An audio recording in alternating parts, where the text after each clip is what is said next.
Welcome, everyone, to episode 60. I cannot believe I have arrived. It has been a long journey, but we're here, episode 60. And it's special because we have a creative director. Is that your title? Sure. I really like that title. When I think about you in my head, that's what you are. I know you're a business owner. That's such a compliment. But you are like, you're like our mom. Our content mom. So tell everybody who you are, what you do. Hi, my name is Elizabeth Jude. I own a digital marketing and creative agency called Jude The Agency. I kind of see myself a little bit like a creative director, just because we basically produce content for brands. So I'm always looking at things from a creative lens. We do social media content for brands. We do podcasting. We do event content capture. You probably know us from the Daily Drip. Probably seen some of my work on your social media pages because we've worked together. All of my very well-produced content is Elizabeth. You've probably seen little snippets of my work here and there anyways, because I've worked with a lot of people within your network anyways. So fascinated by what you do. You're so good at it. And I tell you, I think I tell you every chance I can. This is so foreign for us, especially the older ones. Like, I know I'm like 20 years older than you probably, but I think that you guys grew up in a generation where content was like a thing, right? And it's still learned. People generally still have to learn it. But for someone like me that I've been in, and also fun fact, her family owns an insurance agency. Yeah. So she knows the world we live in, right? That's very stale and regimented. So it's like to be in front of the camera and to do stuff like this, it is learned for sure. It's not a natural skill. So tell everybody about content creation in general. Like if someone is looking to start, what is your best advice? I guess to get out of your own head. Social media is intimidating for a lot of reasons. Like, how do I get started? What platforms should I be using? What should I be doing? Photo, video, written word. I have a business for a reason. Right. Right. You're definitely solving a problem. It's very complex, but if you are starting to get on social media, I think the biggest pain point for a lot of people is kind of like that vulnerability aspect of being seen, If you are a founder and you want to position yourself as the face of your business, which I highly encourage you do. It's a very well-performing, high-performing strategy. There is sort of that fear of being seen and showing up online and being vulnerable and positioning yourself as that expert and building that credibility feels like, it feels sometimes awkward. It feels unnatural, but the more you do it, the better you get at it, just like anything in life. So I know that feels like very vague advice, but really just try to build the confidence within yourself to get yourself out there in whatever medium feels natural to you. So I'm a big proponent of video content. That's a huge part of what my business does, is producing video and visual content. But if you feel really comfortable with written word, maybe LinkedIn is where you should be. If you feel really comfortable with content, then maybe you should be on TikTok. So really just try to gauge what feels more natural with you and start with that. Don't try to take over the entire social media space all at once. And I think the more you do it, the better you get at it, and the more then you can slowly expand. Yeah, I actually think that's great advice, because you're right about there's an element of just needing to be comfortable, and it's almost like you need to make a decision. Like, I'm just going to get over whatever I'm shy about, whatever I'm insecure about, and it's like either you fix it or you just start. No, for the most part, you just have to accept it. You just have to accept it. Right. There's an element of, it happened to me. It was like, oh, I feel too fat to get on camera. Like, I need to lose weight. Okay. And I lost weight. And then I was like, I still don't like the way I look. There's a big element of that in the content creation, because we're not used to seeing ourselves. Being on TV and on a screen was for celebrities and newscasters. Yeah. So it's odd. And I think for me, even though I grew up more in a social media space, there's a lot of people my age that also still find it really awkward. And I think something that really helped me, and this is kind of weird, but I grew up doing ballet and dance, where you constantly stare at yourself in a mirror. Right. So I think at a young age, I kind of got really comfortable with myself and really just I don't know if like confident would necessarily be the word. There's plenty of things I'm insecure about, but I kind of just like accept a little that like, yeah, this is what we're dealing with here. And like, you know, I think that really helped me. So, but that's because I spent hours and hours and hours staring at myself in a mirror, right? So I felt more comfortable once I got on camera. And I feel the same way about someone getting and creating content for the first time or starting a podcast. Like you might want to just rip the Band-Aid and do it. And maybe the first one's not good. Maybe the second one's not good. Maybe the 60th one is still not good. But the more you do, the more comfortable you get with yourself, the more clear you get on what your brand is, what your mission is, and what you really want to say to the world and how you want to position yourself. So don't be afraid. Sorry, let me rephrase that. Don't chase perfection. Right. Just start. That's the hardest part, just starting. And then you tweak as you go. Right. Yeah, and that's what like, with business too. Like that's not content advice, it's business advice actually. Right. Honestly, it's good life advice in general, right? Well, it's this, but I think that's also an effect of social media. I think that people think, oh my gosh, they're just so naturally good at it. No. The majority of the content that you see, people have learned to do that. And I think that as a consumer, not as the creator, you don't realize the power of editing. People underestimate the power of how good the editing, it's all in the editing, really, right? Like even us, when we're shooting our studio days, like you'll have me repeat something 3-4 times because you know where you're going to edit it. So that's another reason why you should hire Elizabeth, because it's different than doing it by myself, right? Where I'm just reading from a script, but you tell me, I think it's going to sound better because you know where you're going to snip it. So you can edit out those imperfections, those mess ups that... I'll tell you guys. So on average, like if I'm sitting here by myself, and I will say, I batch it here. And for a while I had pre-batched so much that I probably went like 4 months. You know, I am releasing one YouTube video a week, and that's what I do here. And so I had 4 months worth that I didn't have to sit down and record. Time got away from me. And then I was like, oh my God, I have two videos left. Like I only have 2 weeks left. I have to do it again. And I would not advise that. Because it's a muscle. Right. And like when I started again, I was like, oh, I'm rusty. Yes. I went too long. Like I overbatched. Yes. So now I'm batching like six videos. So that way I sit down in the chair again and I don't lose the comfort. So interesting. Yeah. I'm a really big proponent for batch shooting. I think it's great, whether it's a podcast or short form video content. I'm a huge proponent for it, especially because I work with so many like business owners, consultants, advisors. Like you don't have time to be creating content all the time. You yourself don't have time to create all content all the time. So it's so interesting that happened, that you almost felt rusty. Like I actually like quarterly. I think 3 months is like the max, not just because you might be rusty, but also because things that you're saying might not be relevant 4 months later. Right. So I think 3 months is definitely the max. So that way the content still feels fresh. It still feels relevant. You can still touch on like topics that are happening right now, maybe. So I would say 3 months is like a good max on that. I overdid it. But it's interesting. Like, but it's a muscle. Like the more you do it, the better you get. Like maybe in the beginning, if you are DIYing it like you are right now as a business owner, you might want to go maybe monthly so that you can really like build that muscle for like 6 months straight. I'm not talking like 2-3 months, like really, really need to do it for like a very consistent amount of time. Understand like, okay, if I mess up, it's not a big deal. I could just keep going because of the editing. Like the more you do it, the more you're going to realize the editing thing or the lighting thing, or maybe this angle looks better on me, you know? So like, that's why maybe don't batch it all in one big chunk, because then that one big chunk might have all these errors in it. Yeah, exactly.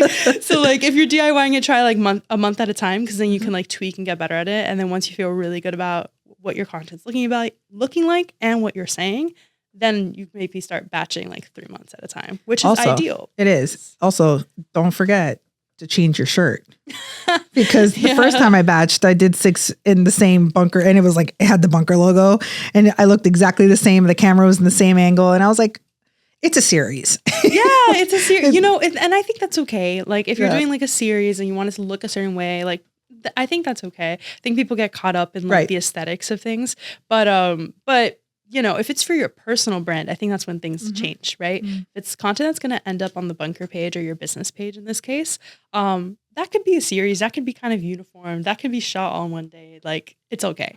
Whereas your personal brand, a big, big, big pillar in that is authenticity. And so if you're wearing the same shirt, that might come off. And it's interesting the way that you look at the two brands. You do need to think about it a little bit differently.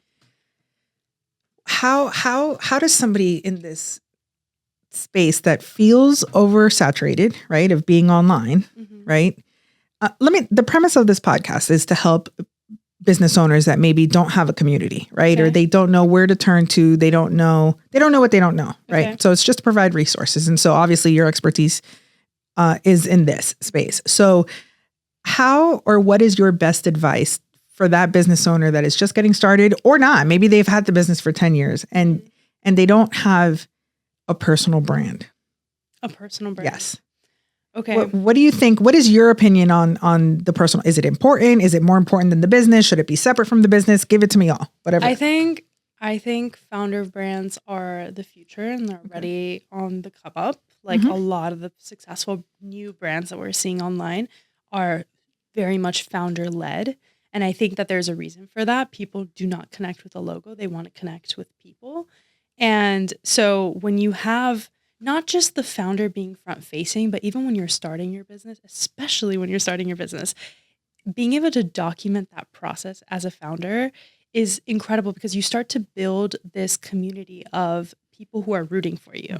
And so once you finally launch and as you continue to expand, people know where you came from. You don't have to retell your story. It's like the story's happening in real time, like a TV show, like a reality show, and they're just like on for the ride, you know? So I think it'd be a hugely missed opportunity for a founder not to be front facing on their content and to not be sharing that journey, to not be sharing and not building that personal brand, right? Outside of their business's content, their own content as a founder. I think the opportunities are immense. And I think that they also, being the face of your business is in a lot of ways what can set you apart from other businesses, especially when we think about insurance, we think about lawyers, like there's a million lawyers, there's a million realtors, there's a lot of insurance agencies. Like what makes yours different? What makes your brand different as well? And so when you actually connect a human and a person to it, I think you kind of like corner a market with that, you know? So I think that's important from a branding perspective. I think it's important when you're first starting. I think it's important even if you're established, because this is how you evolve into the 21st century for like how we do content, you know, and how you keep your business fresh and relevant. So whether you're starting your business or you've had your business for a long time, I think this is something you should be moving into, especially if you want to grow it, if you want to build something that's going to have a legacy. Right. So yeah, I absolutely think that it's the direction to be going in. And even if you're not a founder, having a face to your brand is really important. Like, I mean, this is a little off topic, but a lot of businesses are like hiring content creators to be the face of their brand, right?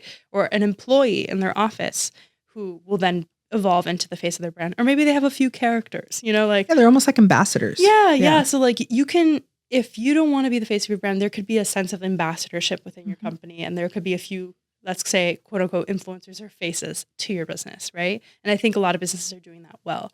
But I think in the professional services industry, and I'm imagining that's a lot of the people listening to right now, I think it should be the founder because you are probably the best expert to be speaking on these topics anyways. So well, and I think that in the professional services, a lot of our business is built on trust. Yeah. So you know, we're not selling widgets. Yeah.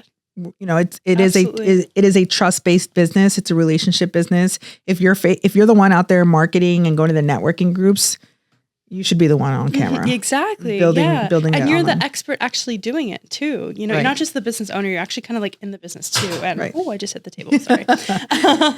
But you're also the expert that's in the business too. So you have all the knowledge. So like to be an educator and an expert in the field, sharing that and positioning yourself as that expert, that, what do we call it? Thought leader. Yeah. I think that's so important. Yeah. And so then how does somebody go from, like, you say, like, document the journey, right? Tell me what that means. What does it mean? Like, it's literally like setting up the camera on me at the computer, or is it me narrating what I'm doing? Like, give me some tips on like, okay, how do I start? How to document your journey. Okay. I like that. So if you're starting your business and you want to begin documenting the journey, there's a lot of ways you can do it. You could do something as simple as an Instagram story every day, sharing what you're doing for work, what project you're working on. Maybe you want to test your audience a little bit and do some polls on your Instagram stories. Like, hey, do you guys think I should be doing this? Or do you want more of that? Or should we come out with a product like this? So I think it's a great way to like start sharing what you're building, get some feedback, Instagram stories is super low pressure. That's an example. Another way to be documenting your business is through video content. So very common style of content is something called vlogs, which is a video log. It's short for video log, where you share your day-to-day or what your workday is looking like. And so when you're starting your business, maybe it's something as simple as like, okay, come with me to go get my website domain. And you show them like, okay, I'm getting my website domain from here. Like, this is what the domain's going to look like. So excited to start building my website. Maybe you do show a little bit of that. And that's episode 1. Episode 2, it's like, come with me to go open a bank account. Like, you know what I mean? Like, literally the smallest things that come to building your business. Come with me. So it's literal. It's literal, that advice of documenting it. You can do vlogs on all the different steps of building your business. From, hey, I had an idea. I want to put it out on social. What do you guys think? You know, and look at your comment section, crowdsource a little. I think that's great. Especially as you're building, right? So that's another way to do it. Another thing you could be doing is building a newsletter, a blog where you like maybe share, you know, weekly advice or things that you're building as a founder.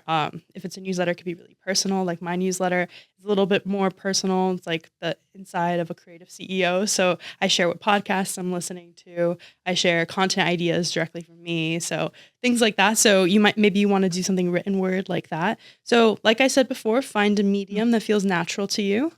Find a platform that feels natural to you. TikTok, Instagram, LinkedIn, whatever platform feels natural. YouTube, although I would say that that's a bigger feat to conquer. Yeah. I think Instagram, TikTok, LinkedIn are much easier to get started with. Right. So that's why I'm saying those 3. And literally start documenting the pieces, even the pieces that you're like, why would anybody care? I think you can always find a way that people would care, especially if you turn it into a series. And I think the most success I've seen on social media from starting my business to growing other people's businesses is doing this thing that I call creating a signature series. And a signature series could be a podcast, right? A show, something recurring. But a signature series could be anything from like a street interviews to your tip of the week on something, whatever it is, okay? And I've seen a lot of success with signature series because they're a recurring thing that people recognize. And so if you're building your business, you could start a signature series of come with me as I build X, Y, and Z business, right? And so that could be like the opening line of every video or the opening line of every blog post or the opening line of every newsletter or whatever. I'm talking video because that's how I think, but you can copy paste this to any content style you would like, and start a series that you can kind of bring people along the journey as you do all the steps of whatever it is you're doing. Like, we're going to be launching, I'm sure by the time this show comes out, we're going to be relaunching our website. And we have this whole content shoot that we just did and everything. And even now, I've had my business for 5 years. I'm still documenting things. And so I'm going to be putting out a video very soon where it's like, I just had this idea for this content shoot. Come with me as we put it together. And it's going to be like this whole video vlog series. And then you'll actually be able to see the final product when it goes live. And that's just like a little example of like these little mini like experiences you can give your audience inside your business. And that's what we mean by documenting. You know, so whether it's a campaign or you're coming out with a new product or you're designing a new website or you're launching your entire business, or maybe you're just launching a product, or maybe you're launching a podcast, bring people in because it's like a TV show. They like to watch the journey. I think this is so good because what I heard as well is also the consistency. And the way you even explained it of breaking it down, like even from naming it's almost like you do the work once and you continued with that. Copy paste. Right. Yes. Which is part of the problem. You don't need to reinvent the wheel. And I think that people are afraid to start creating content because they think they need to come up with new and innovative things every time. And like, sure, but you will eventually burn out. Like, I think the key to content creation this is a very overused term, okay? Content pillars. But basically, come up with a few content pillars, okay? This is like, and define that. Okay. Whether you are new to social media or you've been doing it for years like me, and I recently just did this, so I'll use myself as an example. I wanted to launch a new TikTok page for Jude The Agency. I have my current TikTok page. It's very big, but I wanted one that's like for the business. So it's a little bit separate, right? And so I was like, okay, to launch this, we're going to come up with 3-4 content pillars. So I had one content pillar that was the 1-minute content strategy session. So every video was like on a different element of content and I only had 1 minute to explain it all. So it was kind of like an educational style video. The third content pillar was something I call complementary content, where I take a certain type of business, like a hair salon, insurance agency, a water bottle company, and I give them free content ideas. And then the third one was, I think it was the things cool founders are doing. So it's like kind of like a trend report of like what cool founder brands are doing. And I'm trying to think, I think the last one was just vlogs, was like vlogs of like what it's like in my agency, my team, going to content shoots. It was like just general vlogs, right? So I started posting these 4 different content pillars, and immediately a certain pillar started going viral. It's called complementary content. It started going viral every single time. And I was like, okay, this is hitting. So what did I do? I stopped doing all the other ones. I do some of them every now and then. Like the cadence dropped. They're good fillers. So like they became like the 5 or 10% of my content, and then 90% of my content then became complementary content. And I think I wanted to get to 1,000 followers on TikTok in like 60 days, and like we hit it on day 50 or something like that. And it was just by like coming up with content pillars, zeroing in on what works, and then replicating. You don't have to reinvent the wheel. Like once you find what cracks, you just keep doing it. I think too, for the person that doesn't understand, I think that one of the advantages and why you're so good at this is because you understand the consumer, right? No matter the industry, you understand the social behaviors of the user of social media, right? Which the average person on this side that doesn't do this for work and doesn't have that mind, they just assume like, who am I talking to? Who's listening to this? Why do I keep repeating myself, right? Like we feel like we're repeating ourselves. We don't even understand that our followers sometimes don't get the content. It goes to like a For You page, right? Like even the algorithms, we just don't get it. But the idea of building these 3 or 4 things that you're always talking about until the one that pops off is genius. And it makes it accessible. It really simplifies your life. Does. And like as much of a creative person as I like to think of myself to be, I also really love systems and processes because it's like easy, it's measurable, and like you can tell what works. I think a lot of creative people, like they just make what makes them feel good. Right. And, you know, listen, I'm all for that when it's like for you and for your heart. But like when it's for business, it doesn't work for us. Okay. Right. When it's for business, you want to create systems and processes so that you can measure what works and then just replicate that. And social media works the same way. Yes, you can have fun. Yes, you can get creative, come up with these different content pillars, whatever. But once you see what works, dial in on that and just keep doing it. And that's what I mean by series, you know, come up with a few series. That's basically what I did. I came up with a few series. I'm calling them content pillars. Okay. There are a few series that I did. But they're the subjects that you're talking about. Subjects that I'm talking about. Where every video, first of all, every video was shot the same way within every series. Okay. So like this complementary content style was a green screen style video. Okay. It was all shot the same way. The video started the same way. Even the text on the video is the same. Like I'm not reinventing the wheel every time I post this. Okay. Like I come up with a format and I'm like, great, that's what we're going to use every single time. But there's also value to that because the person watching, the audience recognizes it visually, which it's called brand recognition. Okay. Which is a very technical term. And we're all like, yeah, I want to build a brand. Like this is how you build a brand. You create content that's recognizable. You know, another way to make yourself recognizable is have a face of the face of the brands. That's why I'm talking about founder brands, right? When it's always you, Ciara, on camera, when it's always you with red lipstick and the glasses, there's brand recognition there. So there's so many ways to build that brand recognition, but like something like your video format or even your writing format or whatever it is, your style of doing things, when you do it the same every single time, you have your signature. That starts to build brand recognition and credibility. It builds the brand. It also alleviates the creative pressure of you. Totally. And that's how people can do both, right? Run a business, create content. Because once you have the system and the process in force or in place, it's just the mind space of this idea of having to get creative. You know, if you're not naturally inclined to that, it is taxing and it is a barrier of entry, right? People, I can't do it. I'm not creative enough. Well, that's why services like yours exist, right? For the person that can't handle that. And I've seen and I've been around a couple, a couple of other people that do what you do. And I would say that I think that is I tell you this all the time. You're also very approachable and you make people feel very comfortable, which is again, one of the major barriers. People are embarrassed to like mess up and talk to the camera and have to redo it in front of other people. But it's okay if all of this is just too much for your mind to absorb. That's why people like Elizabeth exist. And that's what that's the problem she's solving. Right. And the way that we create content at Jude The Agency is not from that perspective of like, let's start with a clean slate every month. No, like we build these systems and processes, even within the content that we're producing for the businesses that we work for, we build those systems and processes the same way, whether we're building a podcast or we're starting a signature series for a client.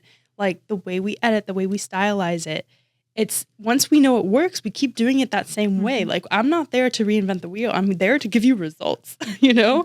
And to make it easier for us to make it easier too. Right. So like once we know what works, I'm like, hey, this is what's working. We just keep doing it like this. We can rely on it. It's easier for the client to be able to produce and to be a part of.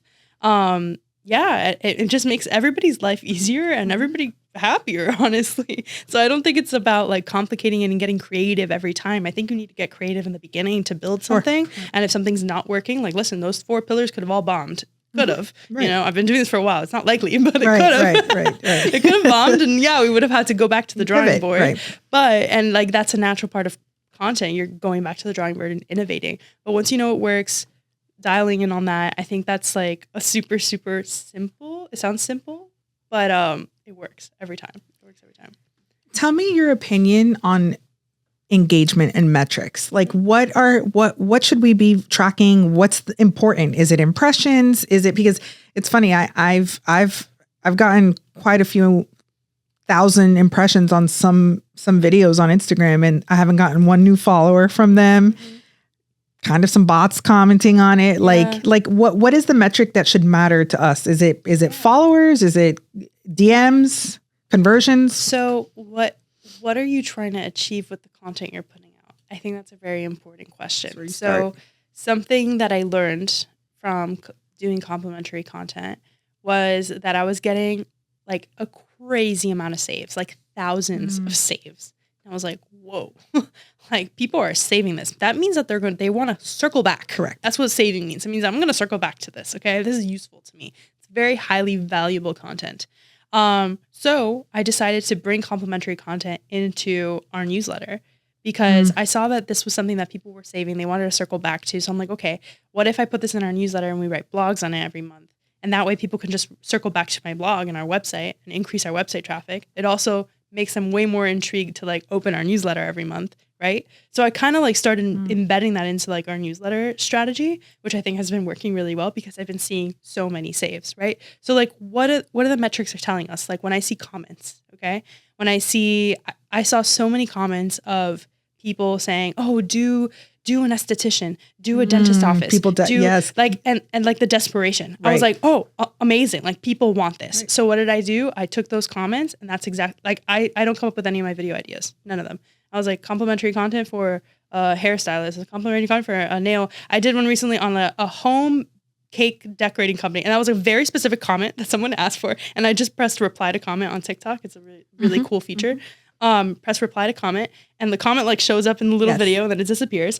But so I take all my ideas from the comment section. So you can use the comment section for your ideas for your videos. If you see a lot of likes, saves, and engagement, use that within your content. Maybe you want to implement it to your newsletter. Maybe you want to create more content like that. Maybe you want to dive deeper into that topic because people are very interested in it. So I guess this depends on like what you want to see happen with your content. Those are the metrics you want to pay attention to. I think that the things that you should be focusing on are shares, comments, and saves are probably the most important things to look at. I think reach is important. Reach is important if you want to get new eyes onto your page, if you want to grow your brand. Yes, that number does matter. Your views matter, right? I think like what you're seeing where you're like, oh, I'm getting a lot of people viewing, but like nobody's following.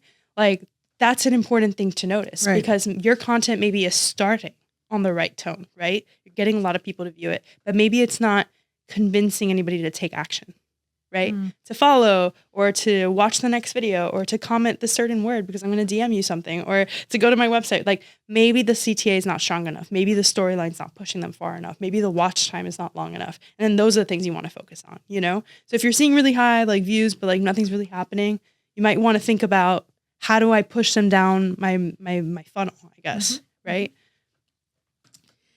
So many questions because it's so overwhelming to try to interpret what these things mean, right? Yeah. Like the engagement, the followers, all of that stuff. Mm-hmm. All you hear on TikTok, right? Especially. And I like TikTok as a platform because first of all, like last night I was watching curly hair routines because I'm trying to get my curly hair back. Yeah. And like all I did was like one video and I got 9 curly hair routine videos. So their algorithm is, which is dangerous too. If you're on the wrong side of TikTok, you might end up somewhere where you don't want to be, but they're really paying attention to user behavior. But like people talking about, you want to create content that converts, or you want to create like the hook, the CTA. Tell us what these things mean, those words. Like, what is a hook? What's a good one? What's a bad one? Okay. So when we think about how to get people to take action, right? That's what I mean by CTA, call to action, right? How do we get people to take action? Whether it's to like it, to comment, to save, to share, to follow you, to go to your link in bio, to subscribe, etc. There's like a million CTAs, and you can't ask for all of them at once. Okay, that's the kicker. Yeah. Okay, you can't ask for all of them. You gotta pick one. So you gotta pick like, what's your initiative here? Like, are you trying to reach more people? Are you trying to grow your audience and just get more followers? Are you trying to get more engagement? Because remember, the more engagement you get, it's like a trickle effect, right? So if I create content that maybe it's not getting me clients, okay, but it gets me killer engagement, it's gonna like ripple onto the next video and onto the next video and onto the next video and onto the next video. So this is gonna start building in the audience. I might not be getting clients from it, but it's gonna start building the audience so that when I do ask, hey, by the way, like, you want to buy from me, they are more likely to do so because I have now been providing value for this period of time, right? So I think that it's important to think about your content and think about, what do you want them to do, right? What kind of action do you want them to take? And to be realistic about what those actions are when you're getting started. Right. You might want to create content to entertain and to engage your audience. Then you might want to start trickling in content that actually asks them to do something. Maybe it's to subscribe to your newsletter. I think the ask is important because I think once you see what content works, for example, when I first started on social media 5 years ago, I started this series and I called it 100 Days to 10K. And the whole concept was to get to 10,000 followers on Instagram. I failed, by the way. No, I did. And I think that's important. But I did for 100 days. I posted a video for 100 days straight. And I grew my TikTok to like 35,000 followers. But like my Instagram, not so much. But the point was, my Instagram grew quite a bit.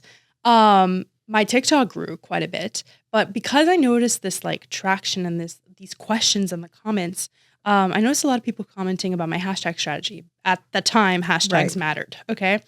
And so I was like, great, I'm going to grow an email list. So what did I do? I created a digital download with my entire hashtag strategy. And I was like, subscribe here. So then in every video, I was like, and by the way, if you want to know my hashtag strategy, it's here. And then I would continue on with the video. The video was about something they cared about. It was not about the hashtag strategy. It was about the series that everybody was invested in, this viral series. And then I just started plugging in this one ask. I just started plugging in every video. I grew 5,000 email subscribers in 30 days. Wow. Doing that. And so that was the ask. I'm not selling anything. They're not spending any money. That was just an ask. So now it's almost like it's the entry level. You need to get them in. Yes. So then they were part of the newsletter. And then, as we do on email marketing, you start to give them more value, and then you can maybe get more aggressive with certain campaigns and promotions, and then that's where you'll start pulling your client. But you can also get your client straight through your content, and I get a lot of my clients straight through my content, and I think it's because I give and I give and I give a lot of value. I have a strong personal brand as well, and then every once in a while there's a promotional video where it's like, hey, by the way, we do this thing that like you probably would want because you're so invested in this other content that obviously you want this and you're interested. And then we start, gaining new clients through that. So I think it's about building content that people actually want to get value from, inserting the right ask, because if I just like randomly came out with a newsletter at that time with a freebie that people didn't care about, nothing was going to happen. Okay. I identified what people cared about and you gave the right ask. Okay. And then from there you can push them down your funnel, and you start slowly actually promoting. And being more salesy, as they like to say. But yes, I forgot what your original. So that's the CTA was. part. Well, that's it's the okay. CTA We started part. with the hook, but this is what a CTA is. Yes. So a Great CTA is what you though. want people to do with your content. And it has to be simple. Like you can't be like, hey, go fill out a form where I'm asking you 72 questions. Right. You want Basic your information. CTA should be to go to your website, to subscribe to something, to get a free something, download, to comment, tell me what, in my videos, a lot of times I'm like, tell me what business you want me to do next, so that and it's working. So you fuel me, you're literally fueling me more ideas. Cause like, I don't know what other business to do next. You're building ours. You can't build yours. So like, I like you, whatever your ask is, that's your CTA. Okay. Your hook is the beginning of your video. It's the first few seconds of your video. And it's really important because that's what makes the person decide whether or not they're going to continue watching. So you want to make sure it's engaging. You want to make sure it hits a certain pain point. You want to make sure it makes the person want to make it to the end of the video. And hooks could be a lot of things. They could be the thing you say. They could be the thing you see. They could be the thing you hear. So there's visual hooks, auditory hooks. So a lot of the hooks can be designed through editing. Some hooks might be designed as something that you say and you think about as you're filming, right? So you can design hooks in a lot of ways, but they're basically whatever is catching catching your audience's attention. So it's something like, here's something most people won't tell you. It's kind of like, here's something you wish your marketing director would tell you, or I love this hook. I don't know why I'm trying to. Here's advice I would give you if I wasn't trying to hurt your feelings. Here's marketing advice I'd give you if I wasn't trying to hurt your feelings. I love that. So immediately you're going, whoa, like someone's not telling me something and like now I want to listen. Right. 2, you're like, I know this is going to be negative, but like I am kind of curious. Yeah. Like you saw how like it strikes a nerve. Right. So like that's a good hook, right? So like, and those are verbal hooks, but another hook could also be visual. So it could be like the way you start your video. A lot of people like to start their video like putting on lip gloss because something about it is kind of like intriguing. And people are like, oh, like it seems like she didn't put a lot of effort into this video, and that authenticity somehow grasps people. So it could be something like people visual, sitting down, grabbing the phone slightly so it feels more organic. These are all like little micro hooks that you'd use to get people's attention. Yeah. So good. So that's what a hook is. This is so good. This is going to be so useful for everyone. So moving on, you've given us a lot of content tips, by the way, and thank you. But I want to talk to you about your business. Sure. So what made you go into business? What made me go to business? So as I said, I was on social. I was in college at the time. I was a junior, I believe. And I was on TikTok and I, wanted to grow my audience. I had this concept of being an influencer was kind of introduced to me. And I was like, oh, this is cool. I think at the time we used the term blogger a little bit more, but blogger was starting to die out. And it was like starting to become influencer because TikTok was becoming a thing. So I wanted to grow my social media. So I got really good at like photo content, fashion content. Fashion's always been like a huge passion, like love in my life. And like if I was not a marketer, I'd be like a fashion designer. Like I don't know why. I've just been obsessed always. And so I was like, okay, great. I want to become like a fashion influencer. So I was trying to create content related to that. And, I thought, all these girls, all these young girls, especially at the time, were getting into this influencer space. And we were called them, we're still called like micro influencers, what they call. And, but we were all didn't know what we were doing. We were all new to TikTok. We were all trying to grow on Instagram. And I felt like this whole influencer space was very gate kept. Like nobody was saying how they were growing. It's like all of a sudden someone had like 10,000 million followers. And it's like, how did they do that? It's not like now, So I kind of noticed that. And so I thought, oh, how fun could it be if I like kind of like show people like me trying to grow my social media.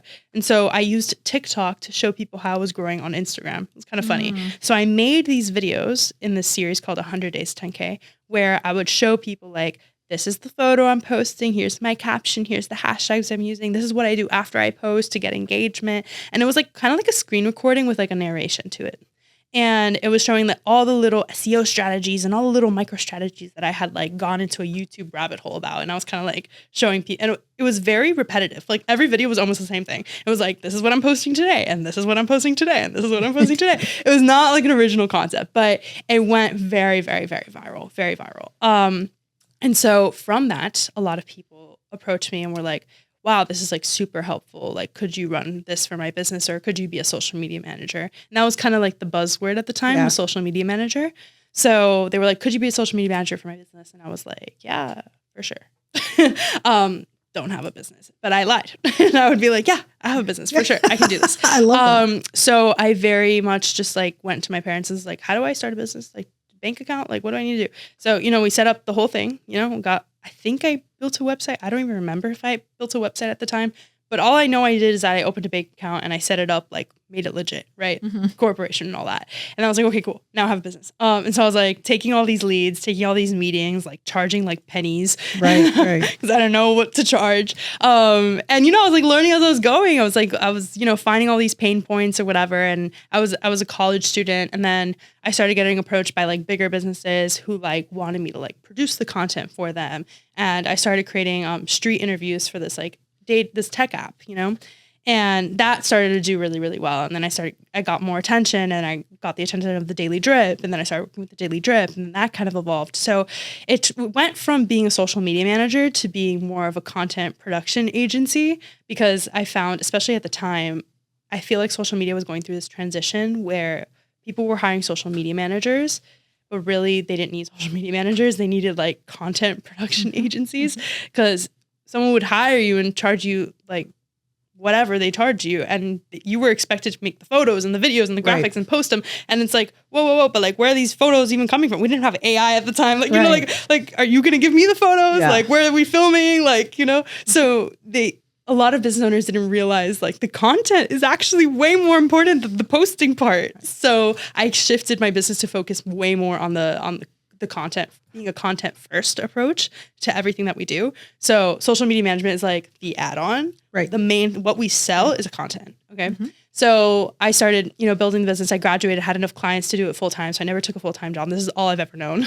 And so I grew my influencer career while I was in school, and I was working with brands, and I was doing paid collaborations, and that was going great. But I was also building the agency at the same time. Very quickly, the agency kind of took over, and I think it was like the best thing that ever happened to me, because I think that the two were very disjointed. As an influencer, I was growing more in the fashion space and the beauty and the lifestyle, and I love all that stuff. And I think that'll always kind of like be like there, like always show up cute and whatever.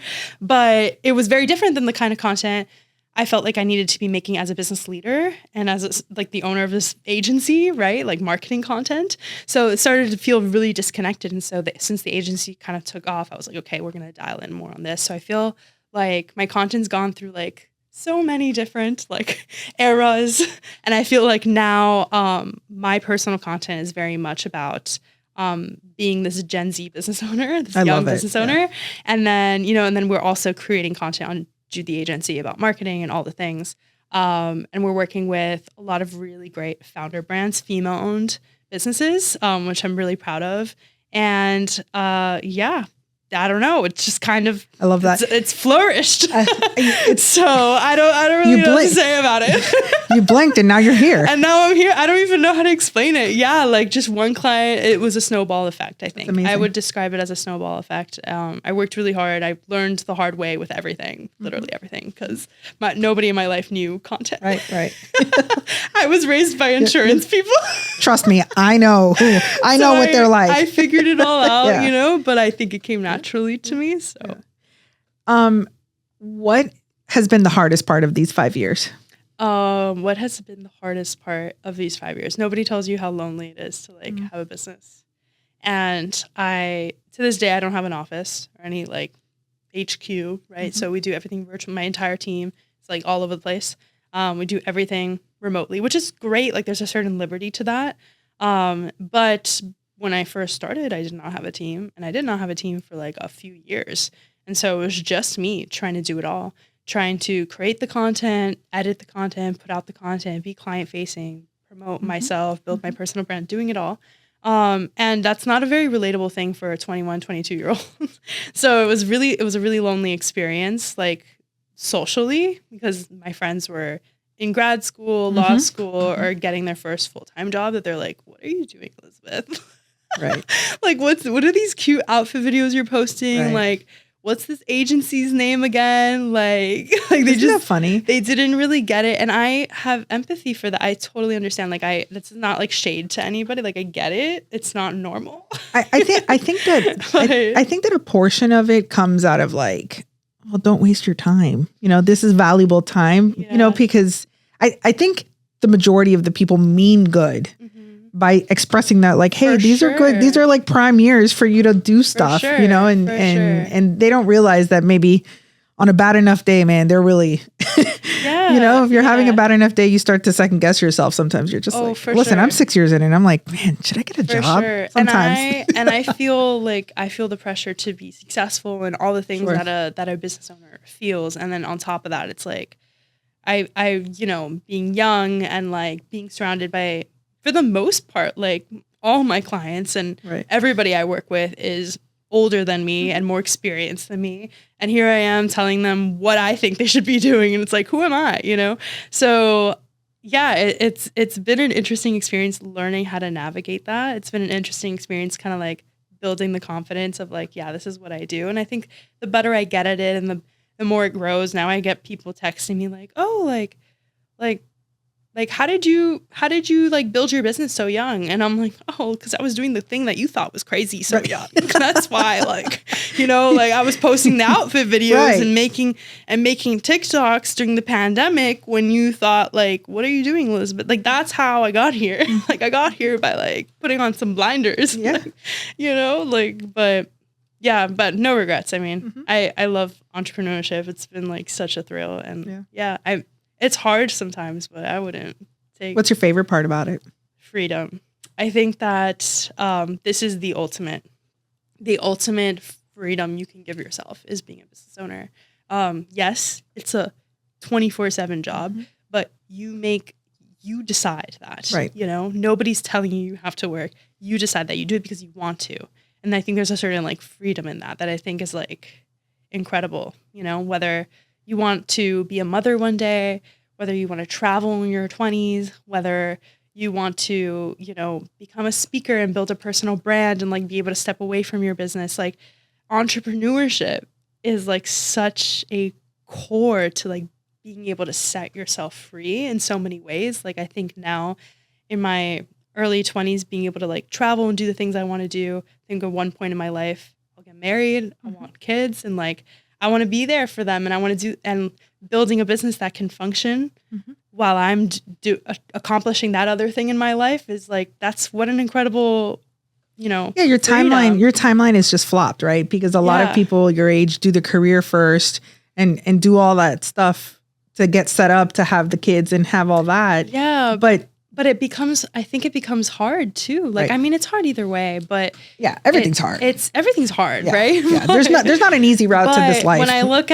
look at like my peers and they get like 10 days of vacation, I'm like, oh, that's rough. And like, yes, I work way more than they do, but I get to decide when I stop.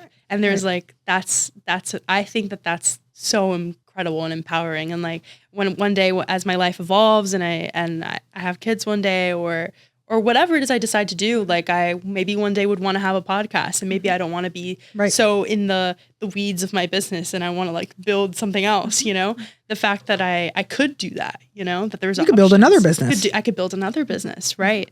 I've always thought of myself as like hopefully becoming a serial entrepreneur one day. We'll see. Maybe not. Yeah, you got it in you. Maybe I'll be like low key and like have my business and just be like, I'm done. No, I don't think so. Somebody that starts that young doesn't just low key sit back anywhere. No. What have you learned about yourself throughout entrepreneurship? Too much. Right. It's so personal. It's like, so personal. I feel like naked all the time. Right. I've learned way too much. I'm way too self-aware and it's painful. I'm pretty self-aware, so I understand that. Yeah, I'm painfully self-aware. It's almost limiting sometimes. Oh, absolutely. Being so self-aware can be limiting. Absolutely. Yeah. Sorry, what was the original question? What have you learned about yourself personally? About myself? Yeah. I have learned that I am capable of a lot more than I think I am, and that your dreams, like whatever your mind can kind of comprehend as like what's possible for you, like that's great and go for it. But like, there's not a ceiling the way that you think there is.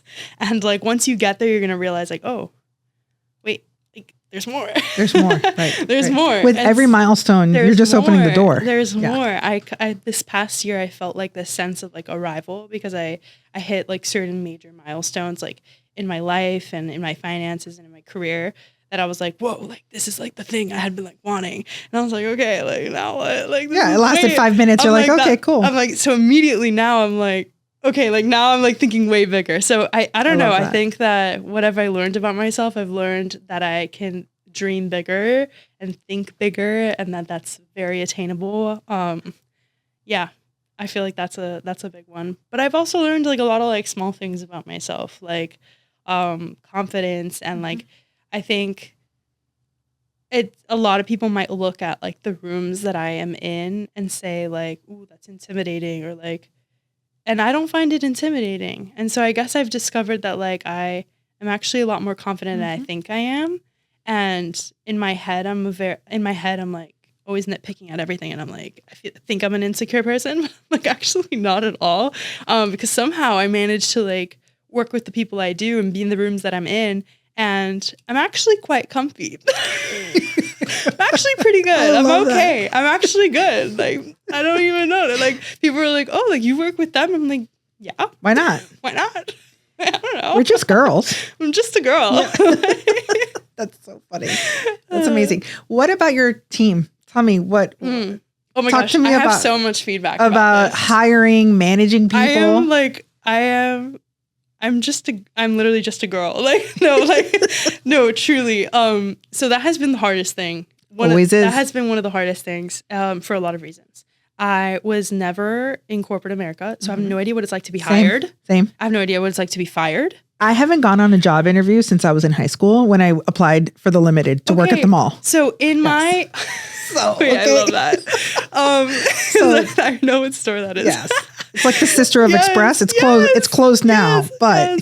So I never had a corporate job or anything of that nature. The only time I ever did an interview was like mock interviews in high school because I was in this business program. So we would like pretend write resumes and like do mock interviews. I'm like, wow, I haven't used any of those skills.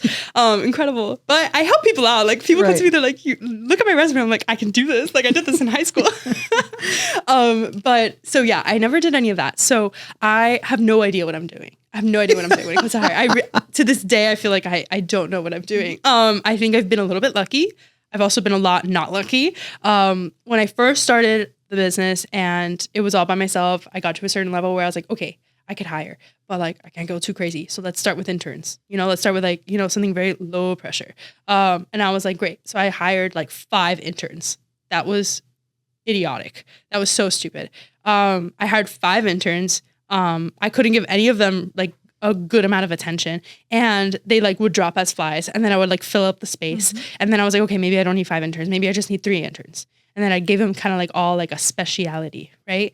And then, because these people were from college and like eventually they would graduate and eventually they would want like a full-time job. Like it was just a revolving door. So besides the fact that I hired way too many at once and then I had a revolving door and then I was never able to give them like the training I would like to have. It was like a crash and burn for a good 9 months of crashing. Yes. I'm telling you, I was terrible at this until, I decided, okay, I'm going to hire someone. I'm going to hire them. We're going to pay them. And it's going to be like a job, like a part-time job. Okay. Like not internship. We're not using that word because people are very nonchalant when they hear internship. Very few people will take an internship seriously. Right. So I put out this thing, like I'm going to hire someone and I was like, okay, I'll hire a college student. That's fine. I feel like they'll take it more seriously because it's paid. So basically, long story short, I end up with these 2 girls. One girl's a little more qualified, a little bit older. The other girl's a little bit younger. And I give it to the more qualified one because, I don't know, that made sense to me. And then I go to the younger one, wrote me this like email, like love letter, like 10-paragraph essay as to why she wanted to work for me. And I was like, whoa. So I'm like, hey, you want to be an intern? Not that I had any work for her, but I was like, you want to lose her. I just felt like, I don't know. I felt like I couldn't not, like, I don't know. I don't know what I'm doing. So I hire her as an intern. Okay. And on the first day I give her like the most like shittiest. Can I shit? Can I curse on here? You've already done it. So I give her the worst project to do. and she does the project. Not only does she does the project, she like built this whole system and like this spreadsheet and like how she was going to continue with the project. And I was like, whoa, okay.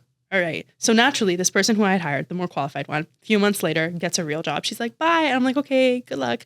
And so I look at the intern. I'm like, well, you've been doing okay.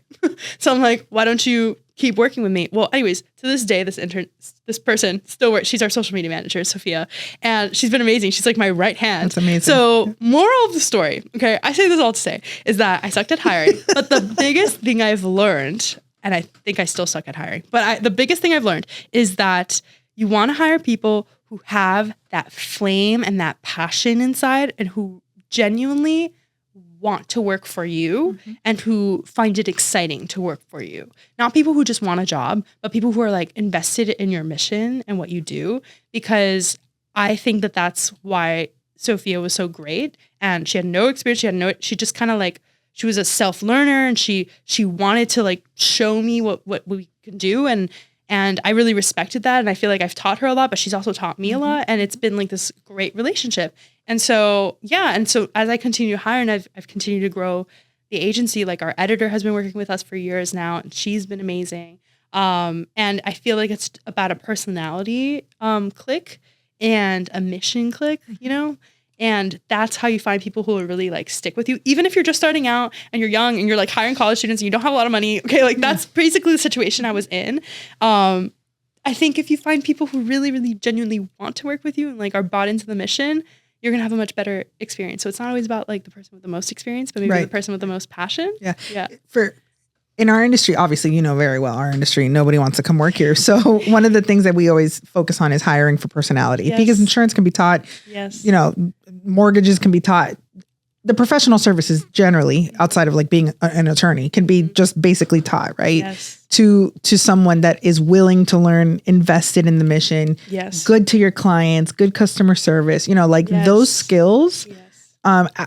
I love your version of the story, but I really love hers. Like, what a way to shoot your shot, right? Like, she was like, no, I'm not getting canned. This is why you need me. Yeah. I like that too. There's a lesson there too. When she applied and she wrote that email, I was like, this girl, I love that. I think she's a fan. That's great. Good for her. But like, I think she's adorable. She's awesome. Good for her. And yeah, so hiring for personality and teaching the rest, I think there's something to say to that, you know? So that's kind of what I've been doing now. And I think it's been going pretty well. I'm trying to find an executive assistant. Wish me luck. But I'm not great at it. And I think it's important as a founder to recognize what you're not good at, so that you can try and learn. And I've tried to learn from my experiences. I've also tried to learn from like the internet and like talking to founders and like talking and you're to around a lot of business owners. Yeah, so I'm like, how do you hire? Like, how do you right. do this? Like, you know, don't be afraid to ask those questions. And that's how I feel about hiring. I'm like, I'm asking as many questions as possible because I don't know what I'm doing. Even the interview, I like ChatGPT sometimes. Oh yeah, to ask like the good questions. Like, what do I ask? Yeah, absolutely. This has been great. Thank you. This has been such a good conversation. Last question for you. What is the best piece of business advice that you've received so far? Oh, I don't know. The best piece of business advice. Either that you've received or one that you have for us. Can I have a second? Sure. I feel like I need to think about this. Yeah. Best piece of business advice. Okay. I don't know if this is advice I've gotten, and I probably have better advice that I've gotten from people that are way smarter than me, but this is just the thing that like comes to mind for me right now. Try to when you start your business, erase whatever picture society or the world has painted for you as to what a business owner is. When I started my business, something as simple as like, do I need an office? Do I not need an office? Am I legit without an office? Shouldn't I have an office? My dad has an office. My dad's a business owner. Does that make him more legit because he has an office? Like, you know, I was like thinking about all these things. And I even like came very close to signing a lease for an office. And I'm so glad I never did it because there was genuinely no need at the time. Maybe one day. Sure. Absolutely.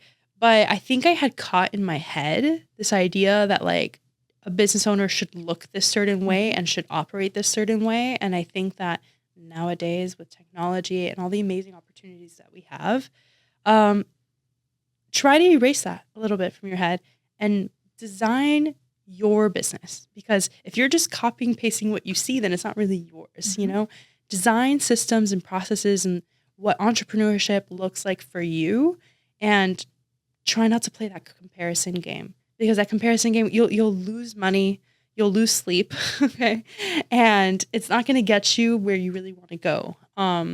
So I would say, I don't know how to make that more concise, but yeah, don't play the comparison game. Yeah. Don't play the comparison game, and like trust yourself.